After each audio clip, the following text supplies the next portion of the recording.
Kilala rin bilang mother-in-law's tongue, ang snake plant ay popular dahil sa air purifying abilities nito. Bagamat hindi nito kailangan ng sobrang pag-aalaga, may mga bagay na hindi mo dapat gawin sa snake plant. Ang ilan sa mga ito ay number 1, overwatering o sobrang pagdidilig. Ang pag-aalaga ng snake plant ay madali lang dahil hindi ito kailangang diligan palagi.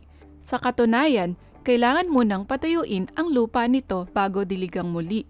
Kung didiligan ng madalas, ito ay magdudulot ng root rot at iba pang mga problema na nakakamatay sa snake plant.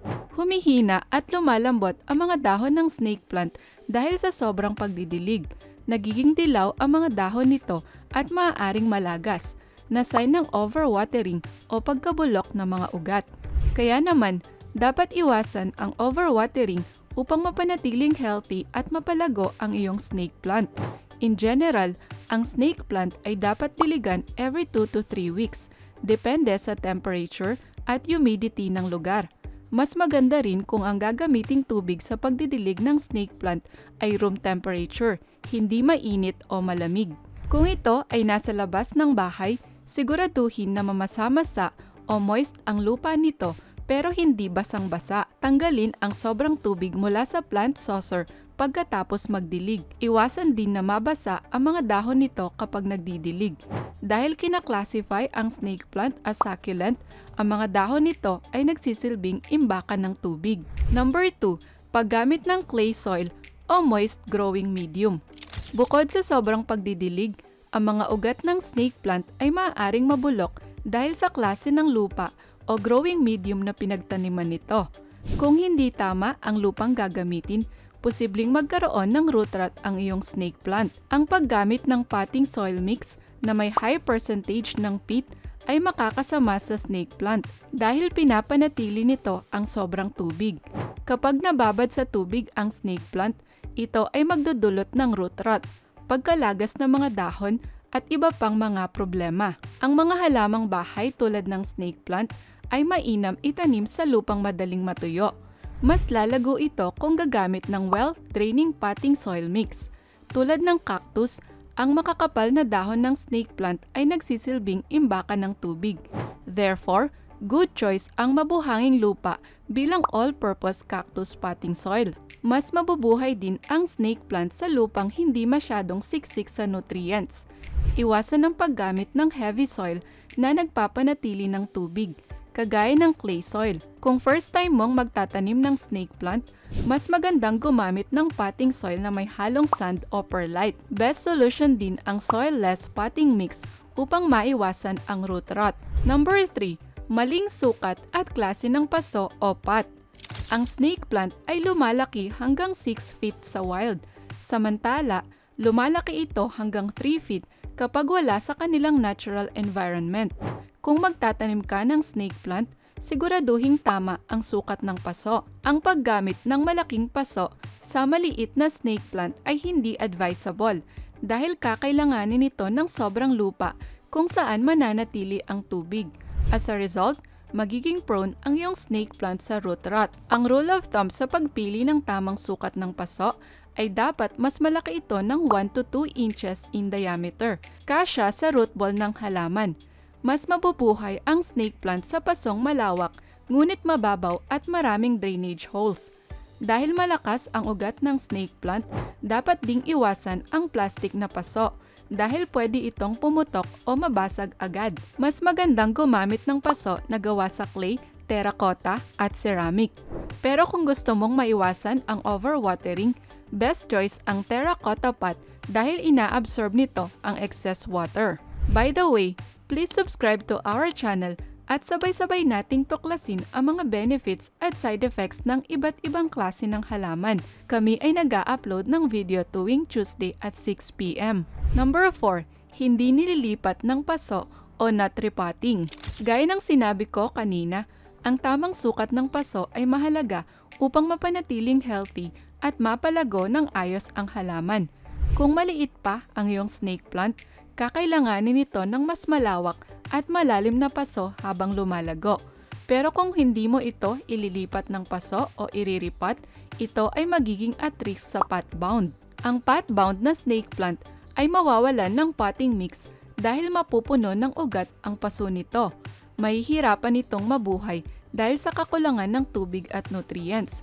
Kaya naman, ang snake plant ay dapat iripat every 3 to 5 years. Lumalaki ito ng 2 to 12 inches per year, depende sa environment at pag-aalaga. Pero kailan nga ba dapat gawin ang repotting? Ang snake plant ay dapat nang iripat kapag ang mga ugat nito ay lumabas na sa mga butas ng paso at mabilis itong matuyo. Kailangan din iripat ang iyong halaman kapag ang tumubong dahon nito ay pangit at maigsi. Number 5. Sobrang pagkabilad sa araw o direct sun exposure.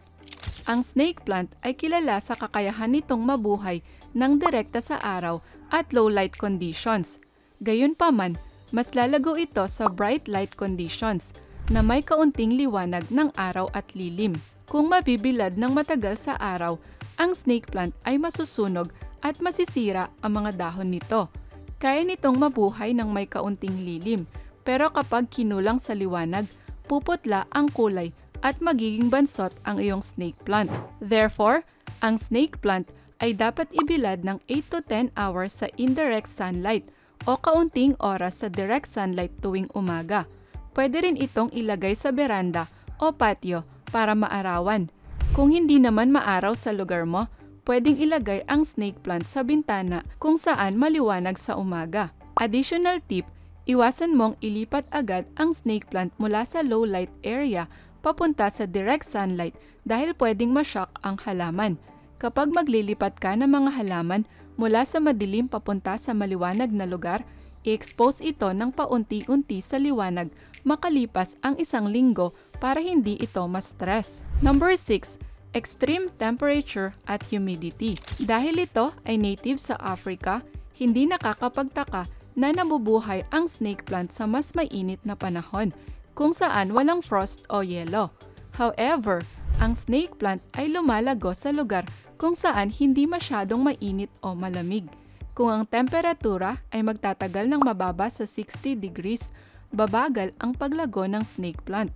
Kung lalamig naman ang temperatura ng mas mababa pa sa 50 degrees, maaaring masira ang mga dahon ng halaman. Kaya dapat iwasan ang pagtatanim ng snake plant kapag sobrang lamig ng panahon. Huwag din kalimutang ipasok sa loob ng bahay ang snake plant tuwing winter, kung ikaw ay nasa bansang may winter season, dahil siguradong magyiyelo ito.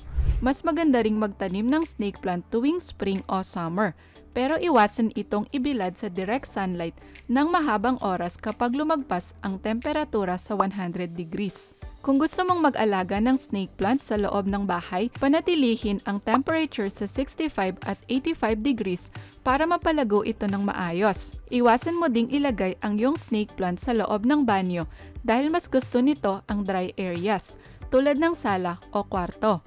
Mainam din na ilagay ito malayo sa mga bintana at pintuan kung saan umiihip ang malamig na hangin. Number 7. Paggupit ng mga dahon o propagation. Ang propagation ay proseso kung saan ang seedlings o ginupit na dahon mula sa parent plant ay itinatanim para lumago ang bagong halaman. Bagamat posible itong gawin sa snake plant, ang propagation ay hindi dapat gawin ng mga beginners. Kung mali ang paggupit ng mga dahon, madaling masisira ang snake plant.